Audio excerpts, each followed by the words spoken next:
Más noticias en nuestra web crc891.com. Seguinos en Facebook y Twitter como CRC891 Radio y en Telegram como Noticias CRC. Es más fácil y económico prevenir que corregir. CETECOM existe para ayudar al sector bancario, hospitalario, instituciones gubernamentales y empresas privadas para dar un servicio de calidad y a un precio justo. Se especializan en la venta, instalación y soporte técnico de generadores eléctricos de todas las marcas a nivel nacional. Distribuidores directos de Deep Sea Electronics y Onis Visa. Búscalos en Ofibodegas Santa Rosa, local 18, WhatsApp 6196-1355 o visita cetecom.com. CETECOM, más de 26 años a su lado. Transcomer, puesto de bolsa de comercio, presenta a las 5 con Alberto Padilla.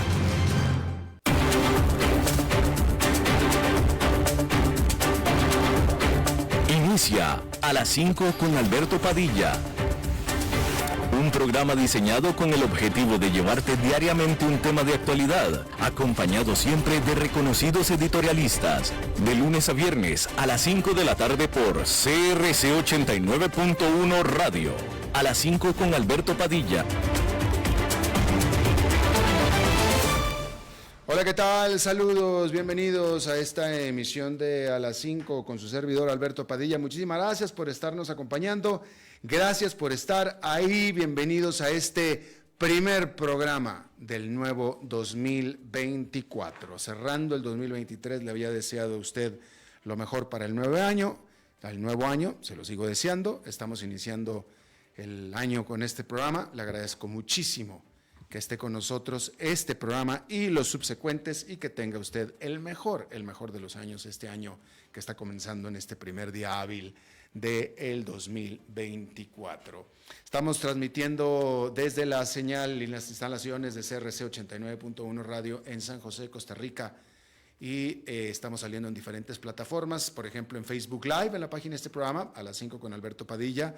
Estamos disponibles en el canal de YouTube de este programa, estamos en podcast, en las principales más importantes plataformas para ello, como Spotify, Apple Podcast, Google Podcast y otras 5 importantes más.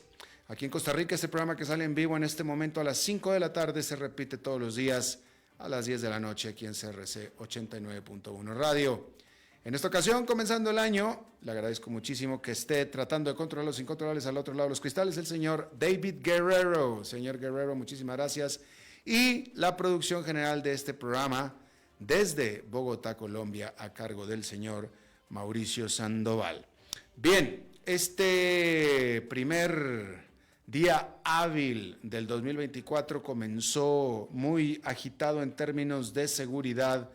Lamentablemente, siempre que un día es agitado en términos de seguridad, siempre es por el lado negativo regularmente, especialmente en nuestra América Latina y específicamente en este momento nos vamos a Ecuador, donde amanecimos este lunes con la noticia, el titular es que el prisionero más notable y más cercanamente cuidado y vigilado de las cárceles de Ecuador se desapareció de la cárcel. Eso fue el titular que leí en la mañana. Este presidiario, el capo más notable de Ecuador, que la gran noticia había sido que lo habían atrapado hace tiempo, estaba en la cárcel, se desapareció de la cárcel, simplemente.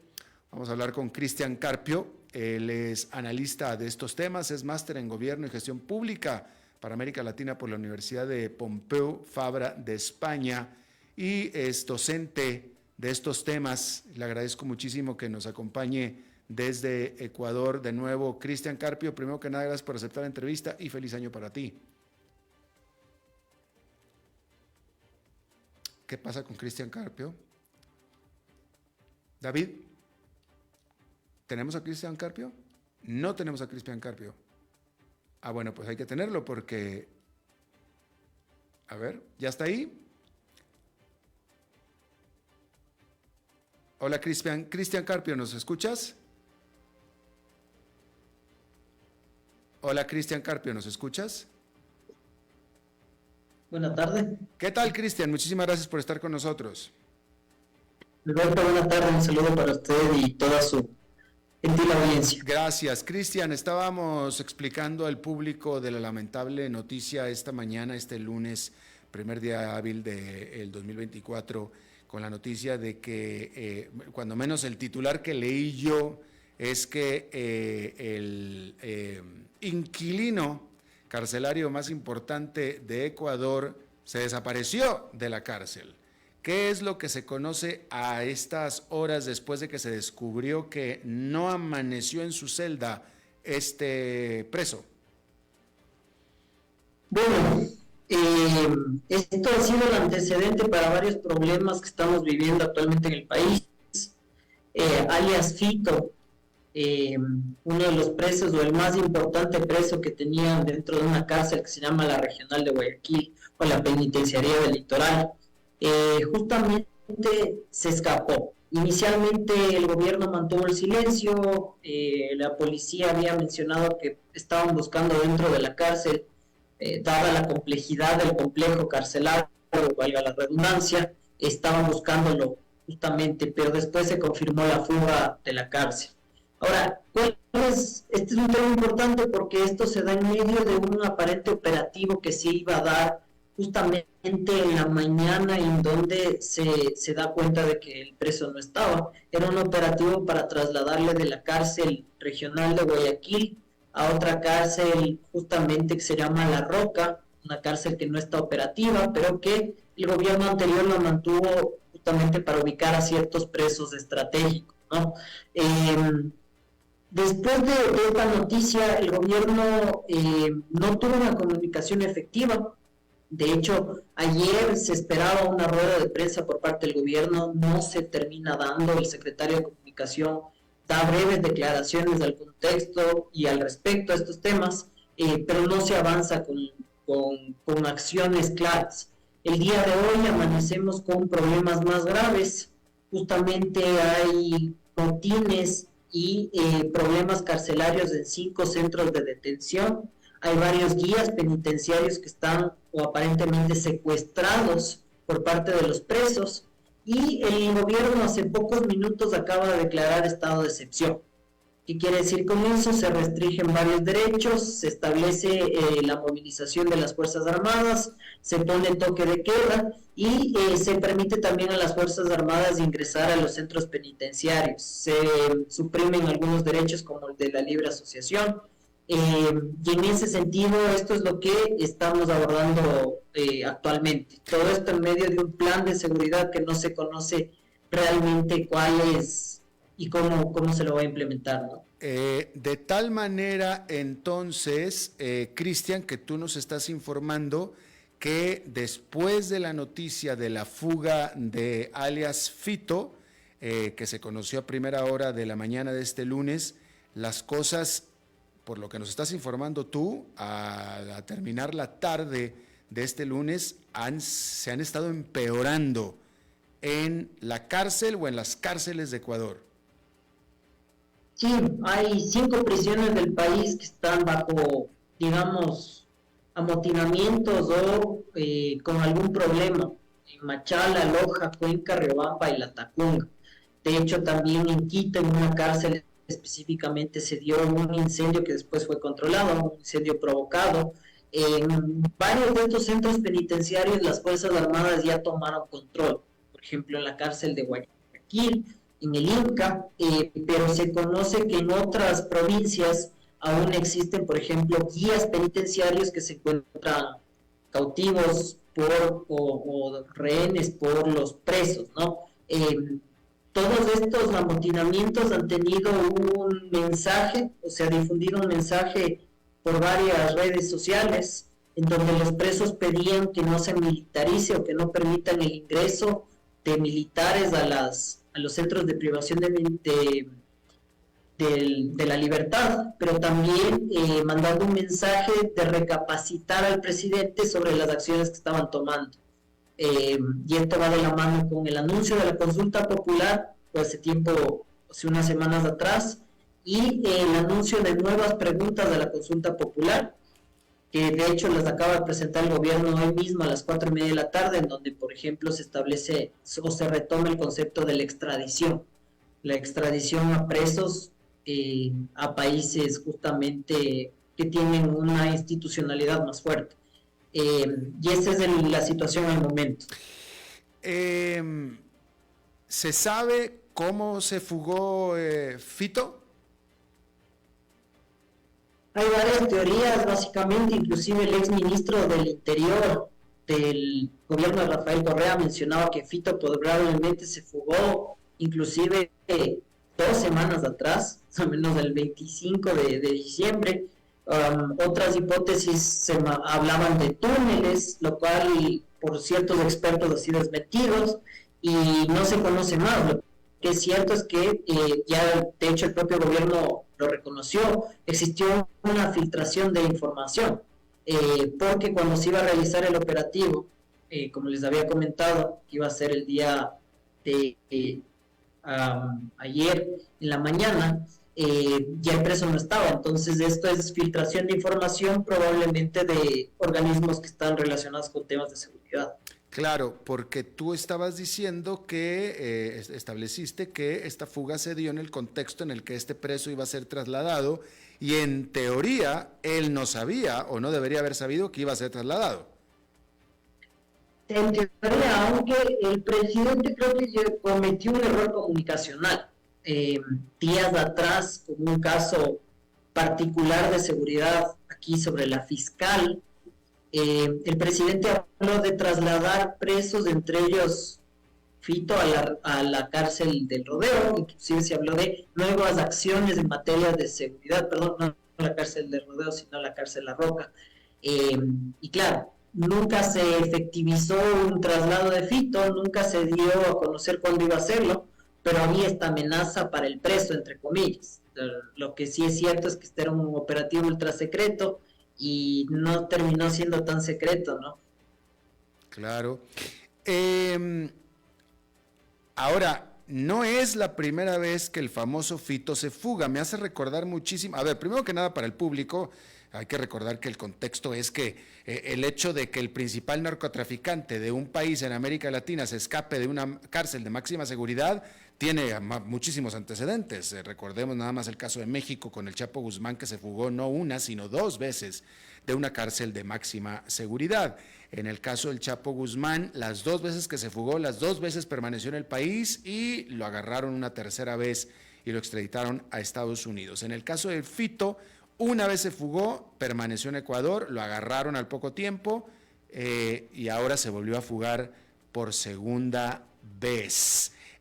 Pregunta, por lo que estoy leyendo, y la pregunta es para que lo ratifiques, alias Fito siempre fue acusado y se le señaló de ser el capo, el que controla el grupo mafioso más importante de Ecuador, el cual aparentemente, y esta es la pregunta, lo siguió controlando desde la cárcel.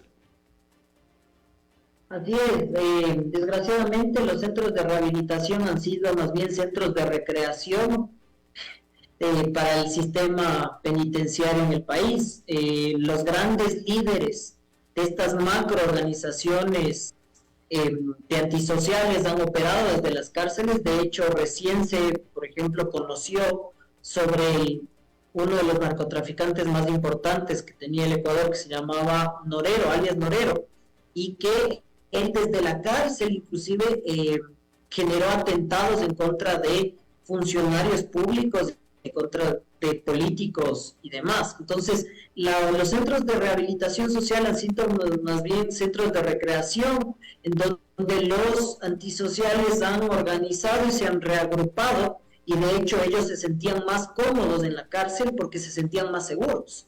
Cuando muchos de estos salían de la cárcel, sucumbían o eran asesinados. Entonces, las cárceles fueron más bien utilizadas como un instrumento más para delinquir por parte de estos grupos de delincuencia organizada. Ya, hablabas tú hace un momento acerca de un referendo que está organizando este gobierno. ¿Sobre qué es, para qué es y qué es lo que se pretende con ellos? Uno, el gobierno días atrás presentó un bloque de 11 preguntas. La mayoría de estas preguntas, 10 de ellas tenían que ver con ámbitos de la seguridad, entre ellos, por ejemplo, reformar algunos de los delitos como terrorismo, entre otros, y también sobre la complementariedad de las Fuerzas Armadas en el trabajo de la Policía Nacional. Sin embargo, esas preguntas eran muy ligeras, muy livianas. De hecho, todas ellas podían haberse avanzado sin la necesidad de una consulta popular, sino solamente a través de una reforma en la Asamblea, una reforma legislativa. Pero el día de hoy, el presidente, después de las críticas amplias que sufrió en estos días, acaba de presentar 9 preguntas más. De hecho, hace pocos minutos las presentó. Son 9 preguntas que están ligadas también a temas de seguridad. Se retoma, como les había comentado, el tema de la extradición de presos. Se retoma también el tema de lo que se conoce como mecanismos para evitar el lavado de activos, y también ahora se incluyen algunos temas para el sector productivo, como por ejemplo arbitrajes internacionales y acuerdos entre empleadores y empleados por trabajo por horas. Estas 9 preguntas que acaban de ser presentadas, creo yo que estas sí son una esencia de una referéndum y tiene mayor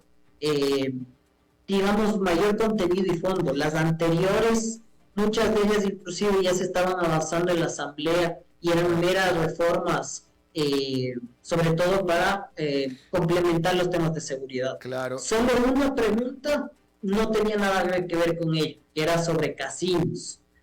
Retornar casinos o permitir, porque en el Ecuador están prohibidos los casinos y juegos de azar, restablecer estos centros de operación, aunque eso desdibujaba también el tema de la lucha contra el lavado de activos, ¿no? Claro. Cristian, a ver, ayúdame a entender al presidente Noboa de Ecuador, al flamante presidente de Noboa. Primero que nada, hay que establecer, y esto así es, el trabajo principal de un gobierno es el de proveer seguridad a sus ciudadanos. Ese es el trabajo principal. El gobierno es el que tiene, o el que debería de tener legalmente, bueno, es el que tiene el poder de las armas legalmente en un país. Por tanto, es el encargado de proveer seguridad en un país. Obviamente, nuestros gobiernos han fallado muchísimo en este asunto en América Latina.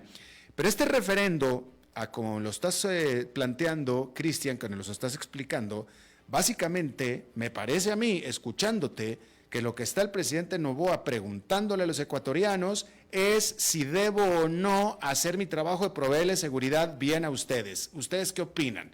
Básicamente es esto lo que está haciendo el presidente Noboa, ¿qué no? Bueno, creo que sobre todo las 11 preguntas iniciales tenían un objetivo, que era principalmente político. Recordemos que el próximo año ya entramos a elecciones, nuevamente este es un año preelectoral. El presidente ha mencionado su deseo de reelegirse por el tan poco tiempo que va a estar en el cargo, para ampliar y darle conocimiento a sus radioescuchas. Efectivamente, Ecuador solamente estamos culminando el periodo anterior de gobierno, es decir, el presidente actual va a estar por menos de 2 años en el poder. Entonces, estas preguntas tenían un objetivo, un referéndum que sea un apoyo político para posicionarse, generar algo de percepción ciudadana de que se está trabajando con los temas de seguridad y así allanar su camino a la reelección. Sin lugar a dudas, este era uno de los elementos o los objetivos del gobierno, pero no se contaba con que pase lo que está pasando actualmente. Y coincido con usted en el sentido de que el gobierno simplemente está ratificando ante la ciudadanía lo que es evidente. El gobierno tiene que trabajar para generar bienestar y seguridad a la ciudadanía. Pero creo que algunas reformas constitucionales sí son importantes dentro de este marco y trabajo que se necesita hacer. Claro. Ahora, otra cosa, pregunta, hablando en términos estrictamente de seguridad y de violencia en Ecuador, pues yo creo que igual que con el Chapo Guzmán en México, y esta es una pregunta, es disfrazada de comentario, pero es pregunta en realidad, el hecho de que Cristian Carpio esté tras o frente a las rejas es indistinto, no hace ninguna diferencia, ¿cierto? No hace mucha diferencia, pero creo que la violencia en el Ecuador ha sido exponencial por varios factores. Por ejemplo, desde la muerte de ciertos cabecillas que dirigían estos macro grupos de delincuencia organizada. Alias Rasquiña, por ejemplo, que era el líder de los choneros. El reciente fugado Fito es quien se encarga de tomar control y posesión de lo que dejó Rasquiña. Pero en ese espacio de poder se disputaron varias bandas el control justamente de estos grupos. Entonces yo creo que evidentemente, independientemente de que Fito esté o no, no modifica mucho los temas de seguridad. Exacto. Pero si es que a Fito le pasase algo, yo creo que ahí sí probablemente puede generar una ola de violencia, porque mueren los líderes de los carteles y los sublíderes normalmente tienden a confrontar entre ellos, y ahí es donde aumenta la violencia en el país. Y también el otro tema es que si es que se les sigue permitiendo tener acceso a comunicación y un control pleno de los centros de rehabilitación a los delincuentes, la inseguridad va a continuar, porque ellos siguen operando, solamente que, como usted bien lo decía, tras las rejas, pero siguen operando de la misma manera. Claro. Habríamos de pensar que si Fito se fugó, mejor dicho, habremos de pensar que se fugó porque él se sentía inseguro, de pronto se sintió inseguro en la cárcel y por eso mejor se fue, se va a sentir más seguro fuera, pareciera. O efectivamente por primera vez podríamos decir que iba a tener un régimen penitenciario adecuado con su traslado a La Roca, si es que iba a ser privado de todas las condiciones de lujo que vivía en la otra cárcel. Quizás eso fue uno de los detonantes. Claro. Pero son hipótesis hasta el momento. Por supuesto. Obviamente, clarísimamente, y se da por sentado, que esta fuga se dio con ayuda oficial, oficial por parte de quien debería de estarlo cuidando, que no se escapara en la cárcel. Sí, creo que hay varias personas que pueden estar involucradas, no solamente quienes tenían custodia de él, sino también quienes fugan la información, es decir, quienes terminan entregando esta información para decir que iba a haber un traslado en tal día, tal hora, y efectivamente hay complicidad de varias instituciones del Estado. Y esto no es nada nuevo. Recordemos que inclusive también hay problemas serios del sistema judicial. Fito fue trasladado a la cárcel de La Roca anteriormente por el gobierno de Guillermo Lasso. Un juez estableció medidas extraordinarias y ordenó que se regrese al centro de privación de libertad que estaba actualmente este delincuente, justamente por las preventas que tenía ahí. Entonces hay una complicidad de varias instituciones que están a cargo de la seguridad del país. Claro, claro.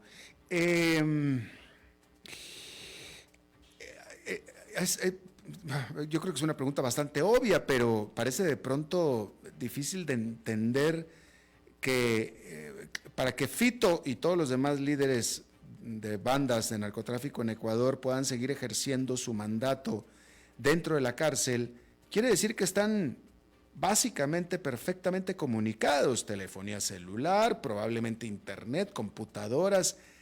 ¿Tan difícil es evitar y prevenir esto? Yo creo que se requiere voluntad política, pero también de reordenar nuestra institucionalidad. El gobierno anterior intentó muy tibiamente, por ejemplo, inhibir de comunicaciones a los privados de la libertad, poniendo temas de inhibidores de señal. Surgieron muchos cuestionamientos de que eso era ilegal y que atentaba contra el marco y la Constitución actual. Entonces creo que se necesita voluntad política, se necesita también hacer ciertas reformas legales, pero sobre todo mano dura y decisión firme de los gobiernos, que en el periodo anterior no se vio. Muy tibio fue la respuesta. Claro. ¿Te acuerdas sabes cómo fue que se fugó la primera vez, Fito? No lo tengo en la mente, no recuerdo exactamente las condiciones, pero me parece que fue con complicidad de uno de los guías penitenciarios, salió por uno de los accesos que tenían de ingreso de alimentos. No lo recuerdo claramente, pero me parece que fue de esa forma como se fugó la anterior ocasión. Ya. ¿Hasta dónde esto afecta políticamente a el nuevo presidente Noboa de Ecuador? Esta es la primera gran crisis que tiene que enfrentar el presidente Noboa. Se acabó la luna de miel. Anteriormente logró avanzar ciertas reformas dentro del legislativo, tenía una aceptación de sobre el 60%, casi el 70%, había tenido un proceso, digamos, interesante, en donde tenía un apoyo importante de los ciudadanos. Con esto, efectivamente, se pone primero en duda sobre su liderazgo, la capacidad para poder afrontar estos problemas. Va a tener que enfrentar estos temas de forma urgente, y también esto coincide con la consulta popular, si es que la Corte Constitucional da paso. Entonces, todo esto se configura para ser el primer gran obstáculo que tiene que enfrentar si es que quiere reelegirse este presidente. Y también creo que ha sido la oportunidad perfecta para la oposición de comenzar a distanciarse. Por ejemplo, el correísmo, que ya había tenido un acuerdo legislativo con Daniel Noboa, ahora le vemos más distante, criticando las acciones, y creo que esto va a ser un síntoma de lo que se viene hacia adelante.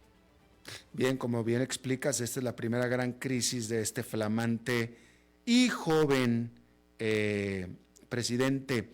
¿Cómo calificas o analizas esta primera reacción, las primeras horas de esta crisis, la reacción del presidente? Creo que ha sido bastante mal manejada. Los ciudadanos no recibieron información oficial, inclusive por más de un día, o casi un día entero. Quien ha sido el portavoz, pero no ha tenido una activa participación en medios de comunicación, del secretario de Comunicación. No se dio una rueda de prensa como se esperaba ayer, y el día de hoy, hace pocos minutos, como les digo, acaban de declarar estado de excepción. Un estado de excepción que nuevamente está siendo cuestionado ya por la ciudadanía, porque se restringe el derecho a la movilización desde las 11 de la mañana hasta las 5 desde las 11 de la noche hasta las 5 de la mañana. Y el sector productivo nuevamente ha criticado esta medida porque es algo que ya lo utilizó su antecesor. Entonces creo que ha habido desconcierto, sobre todo en la forma y la respuesta que ha tenido el gobierno para enfrentar estos problemas en estos días. Y perdóname, pero este estado de excepción es para todo el país, no es para las cárceles. Para todo el país. Se establece elementos exclusivos para los centros de rehabilitación, pero también se establece la restricción del derecho a la movilización para todo el país y demás. Y es complicado porque es una situación fiscal muy, muy débil la que vive actualmente el gobierno, y poner mayor presión sobre el sector productivo, restringiendo las actividades comerciales y sobre todo restringiendo la actividad cotidiana de los ciudadanos, creo que eso también puede tener un efecto colateral en su popularidad. Y según nos explicaste, los problemas que están habiendo de seguridad o de aumento de inseguridad o de violencia en este momento es prácticamente dentro de las cárceles. ¿Cuáles, y no en las calles, más de lo que ya es usual? ¿Cuál es la justificación del gobierno de estas medidas de excepción? Bueno, me refiero a las cárceles, pero no hay que descuidar lo que pasa en las calles, ¿no? Ecuador cerró como uno de los países más violentos de América Latina. Pero por eso decía yo que esas ya estaban violentas o están más violentas hoy.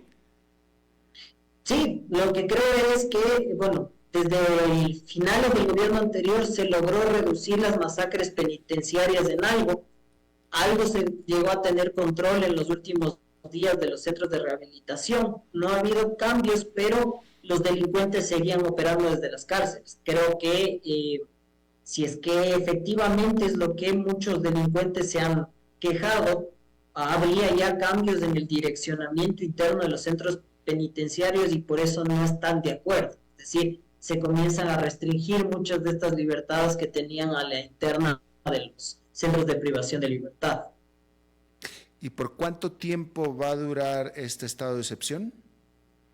Se establece 60 días, habrá que ver si es que la Corte Constitucional da paso, porque el filtro inicial es de la Corte. En periodos anteriores la Corte muchas veces no ha dado paso, y puede ser que se renueve el estado de excepción también, pero inicialmente está previsto para 60 días. O sea, 2 meses en los que los ecuatorianos, los ciudadanos ecuatorianos no pueden hacer ¿qué?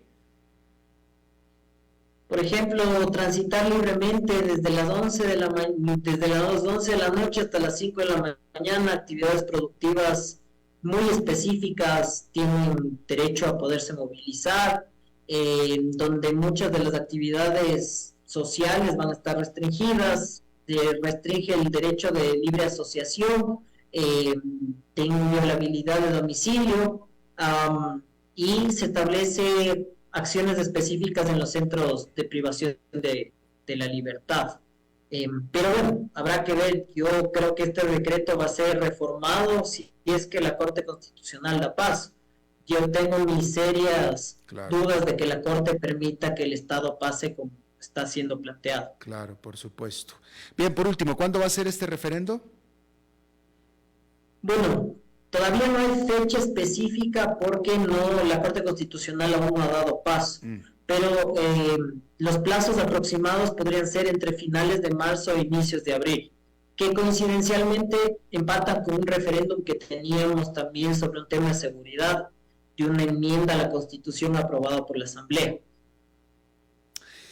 Bueno, pues Cristian Carpio, analista y académico sobre temas de gobierno y gestión pública en Ecuador, te agradezco muchísimo este reporte, este análisis. Muchas gracias a ustedes, un abrazo. Hasta la próxima. Bien, ahí está con la situación tristísima con la que inicia el año en Ecuador. Vamos a hacer una pausa y regresamos con más.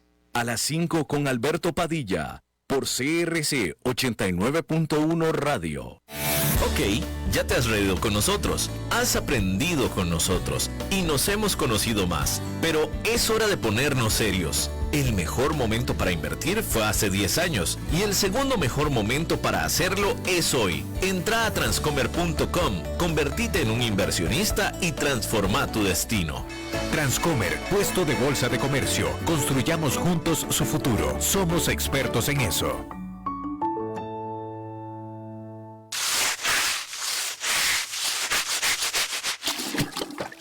¿Están cansados de limpiar tanto el piso de su casa? No sufran más. Cambien esta cerámica con porcelanatos pulidos antibacteriales y súper fáciles de limpiar. En Porcerámica, número 1 en porcelanatos.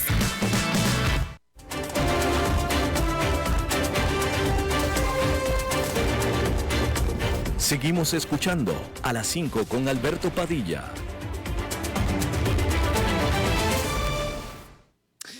Muchísimas gracias por continuar con nosotros. En otras noticias, déjeme informarle sobre esta información que usted probablemente conoció durante el fin de semana, sobre esta situación de nuevo con el nuevo y de otra manera muy buen avión 737 MAX de Boeing, en este caso luego que este incidente en un avión de la aerolínea Alaska Airlines, en el cual básicamente se le voló una puerta en pleno vuelo, básicamente se le voló una puerta. Estoy seguro que usted conoce esta noticia.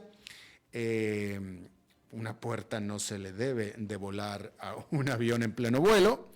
Este era un avión nuevo, tenía escasos 2 meses de operación este avión, lo que por tanto de inmediato hizo pensar a las autoridades que se trataba efectivamente de un problema estructural, pero no de un accidente, sino más bien de un problema estructural del avión y del modelo en sí. Por tanto, la respuesta inicial y definitiva de la autoridad de los Estados Unidos es: a tierra todos los aviones de este modelo. De nuevo, incidentes ocurren en los aviones, Incidentes ocurren, la fatiga de materiales sucede en los aviones. Gran parte del mantenimiento que reciben los aviones es precisamente para prevenir la fatiga de materiales, las cuales resultan después en este tipo de cosas, que se desprende una pieza del avión, ¿sí? Pero pues fatiga de materiales lleva en el nombre su definición. Es decir, se están fatigando los materiales con el tiempo. Cuando un avión de 2 meses de nuevo le pasa esto, un desprendimiento de una pieza, eso no es fatiga de materiales. O sea, en ningún momento eso puede ser fatiga de materiales porque no hay manera en que el material pueda estar fatigado con solamente 2 meses de uso, ¿verdad? Entonces, si este avión hubiera sido un avión viejo y se le vuela una puerta, pues entonces vamos a ver qué fue lo que le pasó a este avión viejo. Pero cuando se trata de un avión nuevecito y se le vuela la puerta, vamos a ver qué es lo que está pasando entonces con este modelito de avión que está recién estrenado. De ahí la decisión de la FAA de los Estados Unidos de pedir el estacionamiento, literalmente, de todos los aviones 737 MAX 9. 9, es importante la identificación.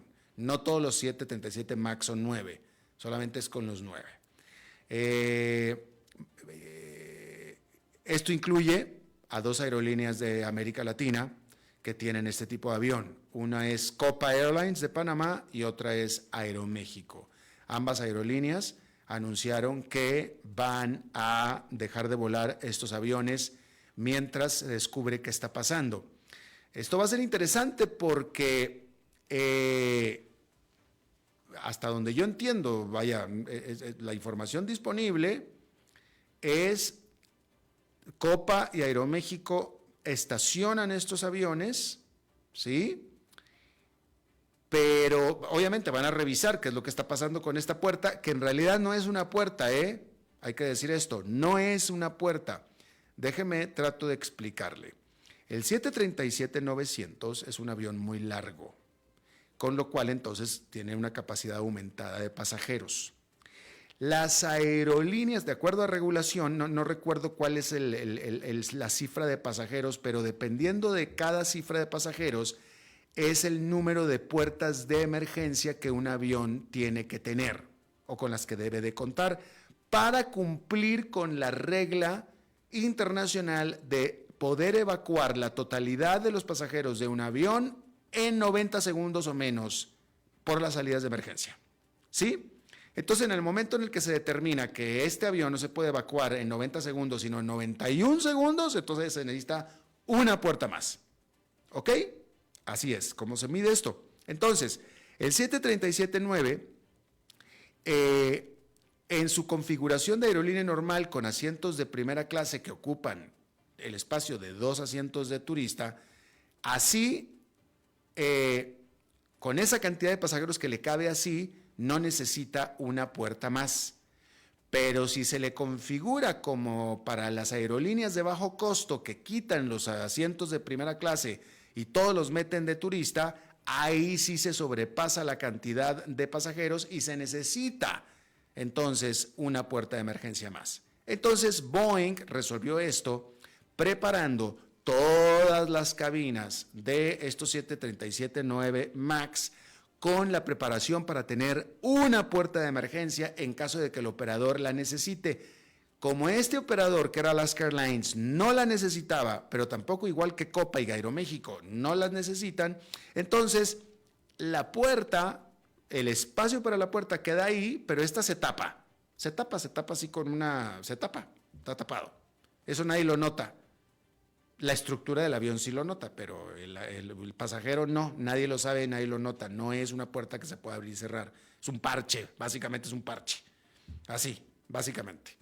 Pero pues igual, pues, tampoco se trata de que salga volando el parche cuando se le dé la gana, ¿verdad?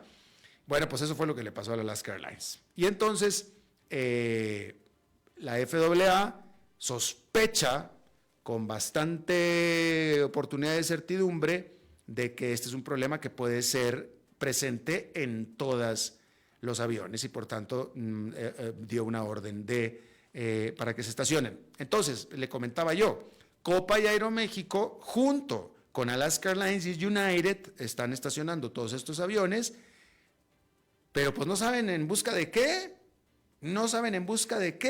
la FAA tiene que decir en busca de qué, porque de acuerdo a lo que las aerolíneas saben, pues ese parche o esa puerta de mentiras, pues está perfecta. De acuerdo a lo que ellos conocen, está perfecta, pero resulta que no está perfecta porque salió volando. Pero entonces no saben qué es lo que están buscando, no saben cuál es el problema. Entonces, lo que le quiero decir es que hasta donde la información que yo tengo, si usted es pasajero de Copa y de Aeroméxico o de United y de Alaska, pues quién sabe hasta cuándo van a volar estos aviones. Porque la FAA no sabe todavía qué es lo que están buscando. Cuando la FAA, que por cierto, ya encontraron la puerta que salió volando, ya la encontraron, un profesor de nombre Bob en Portland, en Estados Unidos, en Oregon, se salió de la casa de su mañana, en la mañana se salió a tomarse un cafecito a su balcón, a su jardín, a su patio de trasero, y caminando por su patio trasero, hostia, que se encontró una puerta de un 737-900 en su patio. Entonces le llamó a las autoridades y ya por fin tienen la puerta. Por fin. Entonces ya con la puerta recuperada y con el avión que afortunadamente no se estrelló y está ahí, eventualmente van a poder y deben de las autoridades aeronáuticas de Estados Unidos determinar qué fue lo que pasó. Pero mientras eso no suceda, pues ni Copa ni Aeroméxico saben qué hacer. O sea, la FAA es la que les va a decir, aquí está el problema, mira, es este asunto. A este respecto hay que decirle que United Airlines anunció que encontró tuercas flojas en varios de sus Boeing 737 MAX, que es este avión del que estamos hablando, que se le desprendió esta puerta el viernes. Y bueno, lo único que sabemos y que se sabe es que United Airlines encontró estas tuercas flojas. Ahora, esto es todo lo que yo sé, lo que le estoy leyendo en este momento. En primer lugar, o sea, ninguna tuerca debería de estar floja, ¿verdad? No necesita la FAA ordenar el estacionamiento de un avión como para que la aerolínea se dé cuenta de, ay, mira, están flojas las tuercas. No, las tuercas no deberían estar flojas, para empezar. Entonces, no se sabe si este es el problema. Solamente está la información de que United dijo que estaban flojas las tuercas. La verdad que si yo hubiera sido de United, yo no hubiera dicho nada, porque ni una tuerca debería haber estado floja, Nunca. Y si está floja, se encuentra el problema inmediatamente, sin necesidad de que lo manden a uno a buscar. Pues si para eso los aviones reciben el mantenimiento que reciben. Pero bueno, no se sabe todavía. A lo mejor estas tuercas flojas no tienen absolutamente nada que ver. Pero United Airlines dijo, encontramos tuercas flojas, que la verdad que si yo fuera el asesor de United Airlines les hubiera dicho, no digas nada, cállate la boca y nada más apriétalas y encárgate que no vuelvan a estar flojas. ¿Qué están haciendo? Que si tienen este centro de mantenimiento tan grande, que está haciendo una tuerca floja, por Dios. Pero bueno, ahí lo tiene usted. Las acciones de Boeing cayeron un 8% este lunes, lo mismo que las acciones de la empresa Spirit AeroSystems, que es quien manufactura o produce la cabina, por cierto. Hay que decir de esta empresa que está en Kansas, Spirit AeroSystems, ellos son, de nuevo, los que hacen la cabina y le mandan la cabina a Boeing. Es interesante la posición de Spirit AeroSystems. De nuevo, Spirit AeroSystems es quien manufactura la cabina, ¿sí? Pero pues, fue la prensa a preguntarle a Spirit AeroSystems y Spirit AeroSystems, en una posición muy cómoda, yo diría que muy responsable, ¿verdad? Pero muy cómoda, dijo, a mí ni me pregunten. A mí Boeing me dice cómo hacer la cabina, con qué especificaciones y con qué tuercas y con qué no, y yo se la hago. Así es que, si esto falla, no es mi culpa, es culpa de Boeing. En todo caso, pregúntenle a Boeing, porque a mí Boeing me dijo cómo hacerlo y yo se lo hago como Boeing me dijo. Si hay fallas, váyanse con Boeing. Pues muy a gusto siendo Spirit AeroSystems, ¿no? Pero bueno, también cayeron las acciones también, sópale, de Spirit AeroSystems. Así es que ahí lo tiene usted. Vamos a ver, tan pronto. Primero entonces, de nuevo, debemos esperar a que la FAA diga cuál fue el problema y entonces ya las aerolíneas van a poder identificar el problema y determinar si sus aviones tienen ese problema o no. 1. 2, otro va a ser cuánto tiempo se van a tardar en resolver ese problema. Una cosa es cuánto tiempo se van a tardar en encontrar el problema y otra cosa va a ser cuánto tiempo van a tardar en resolver el problema. Son dos cosas diferentes. La última vez que un avión 737 MAX tuvo un problema, estuvo parado más de un año. Todos los aviones. Vamos a ver qué onda con este asunto con Aeroméxico y Copa. En el caso de Aeroméxico, nada más en su primer día que paró estos aviones, tuvo que suspender 85 vuelos. Copa no sé cuántos, no tengo la información, pero definitivamente es un golpe importante para las aerolíneas y por supuesto para los pasajeros de las aerolíneas. Bien, rápidamente déjeme, le informo que en el conflicto de Israel contra todos sus vecinos en este momento, un ataque israelí en el sur del Líbano, no en Gaza. Gaza es en el sur de Israel. El Líbano es en el norte de Israel. Este es en el otro lado, ¿ok? Un ataque de Israel hacia el Líbano, en la parte sur del Líbano, en la parte norte de Israel, este, mejor dicho, pero vamos a dejarlo en norte-sur para simplificarlo, mató a un comandante en jefe del grupo Hezbollah, que es este grupo militante respaldado por Irán. Este ataque de Israel se llevó a cabo después de que el secretario de Estado de los Estados Unidos, Anthony Blinken, advirtiera que el conflicto en el Medio Oriente pudiera muy fácilmente hacer metástasis. Y esto lo dijo mientras iniciaba una gira de 5 días por toda la región.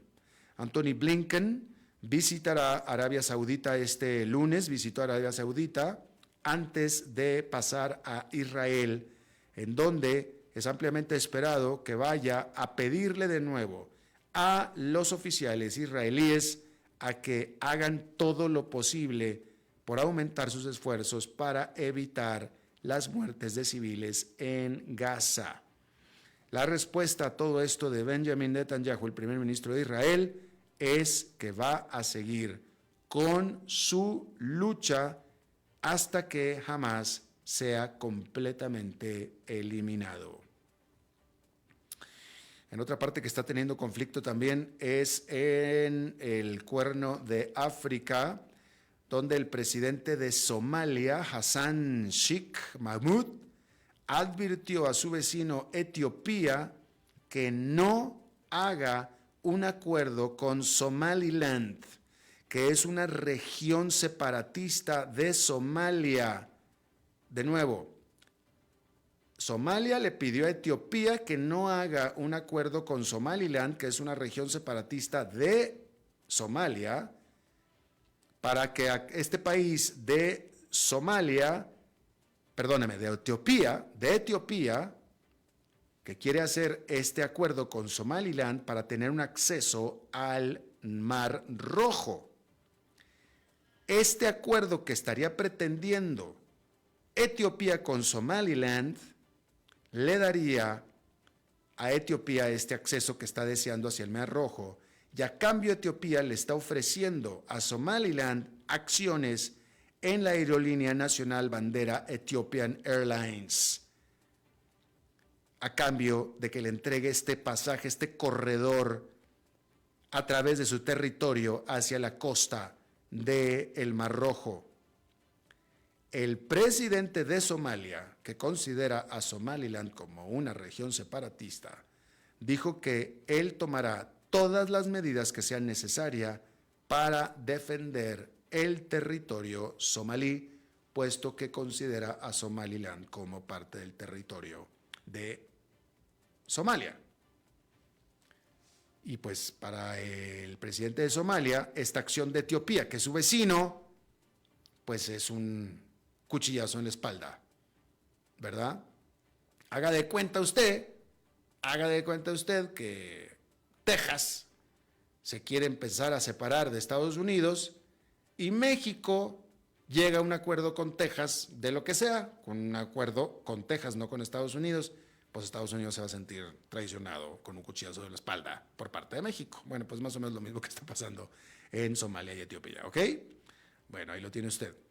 La gigante farmacéutica Johnson & Johnson anunció la compra de la rival Ambrx Biopharma por $2,000 millones.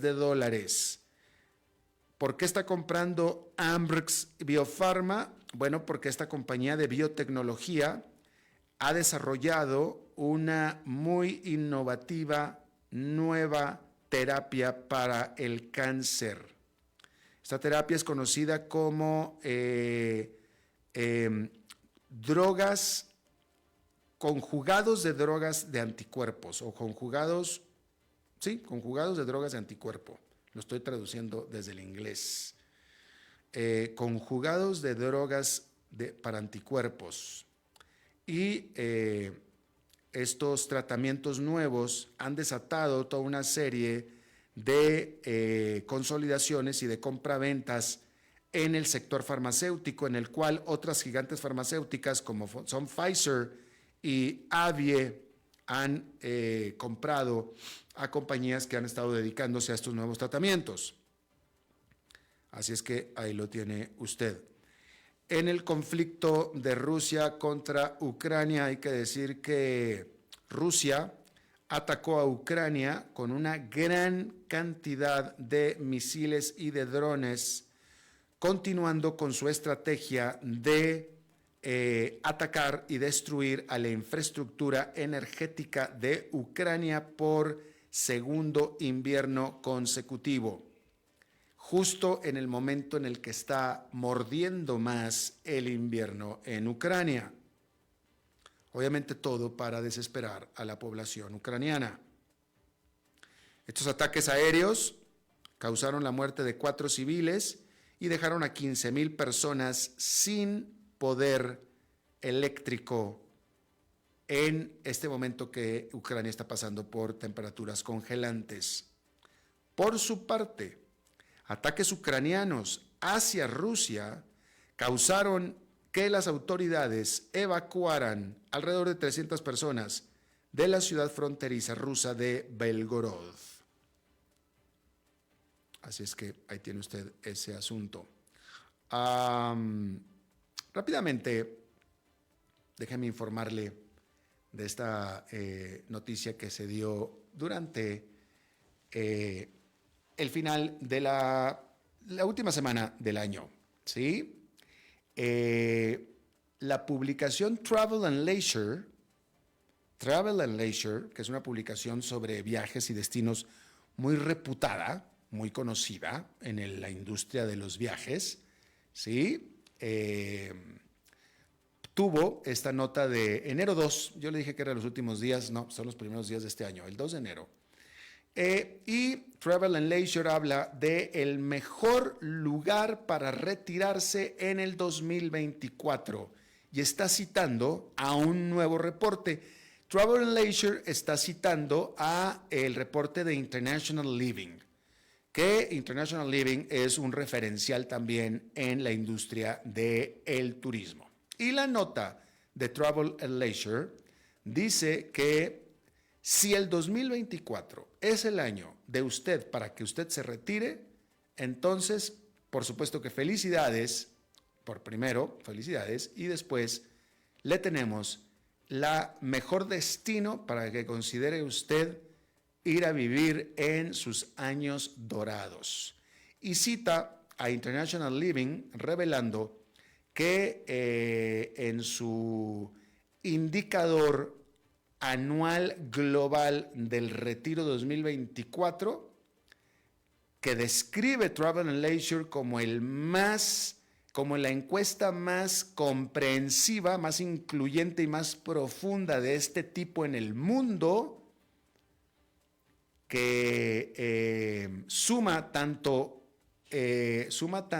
una encuesta como experiencia de vida actual que han testificado y visto sus propios oficiales en el sitio, ¿sí?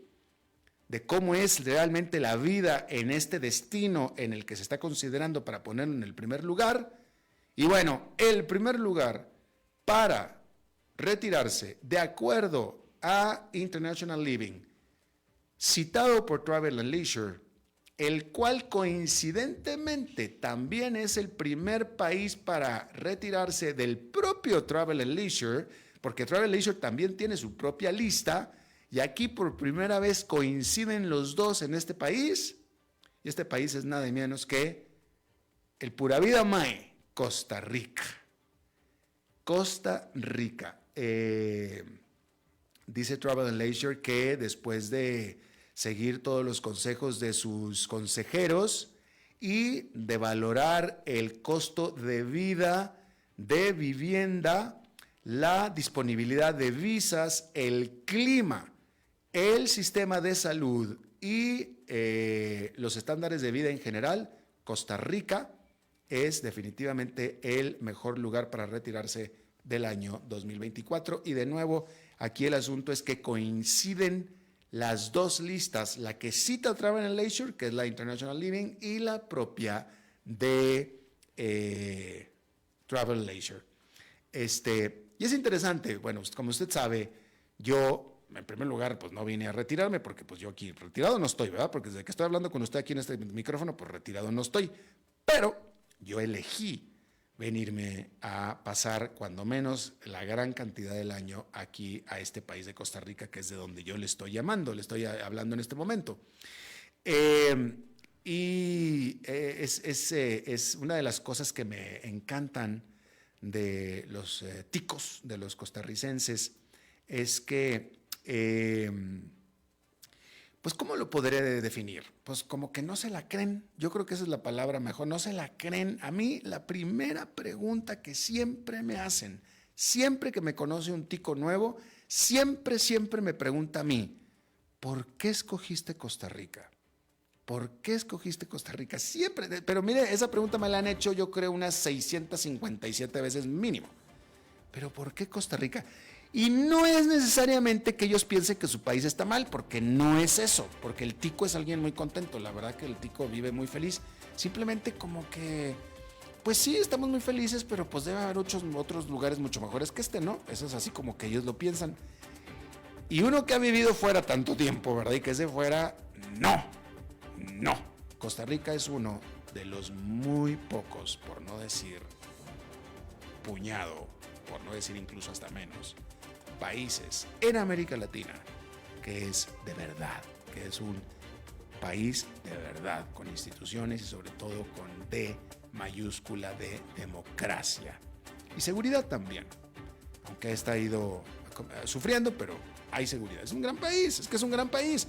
Y aquí lo está diciendo Travel + Leisure e International Living. Es realmente un gran país. Pero si el estar inconscientes, no digo ignorantes porque no es eso, pero inconscientes de esto es lo que hace a los ticos parte de ser una gran sociedad, perfecto, sigan inconscientes, no hay ningún problema, sigan igual como están, así están excelentes. Ahí lo tiene usted. Bien, eso es todo lo que tenemos por esta emisión, la primera del año de A las 5 con su servidor Alberto Padilla. Gracias por habernos acompañado. Espero que termine su día en buena nota, en buen tono, y nosotros nos reencontramos en 23 horas. Que la pase muy bien.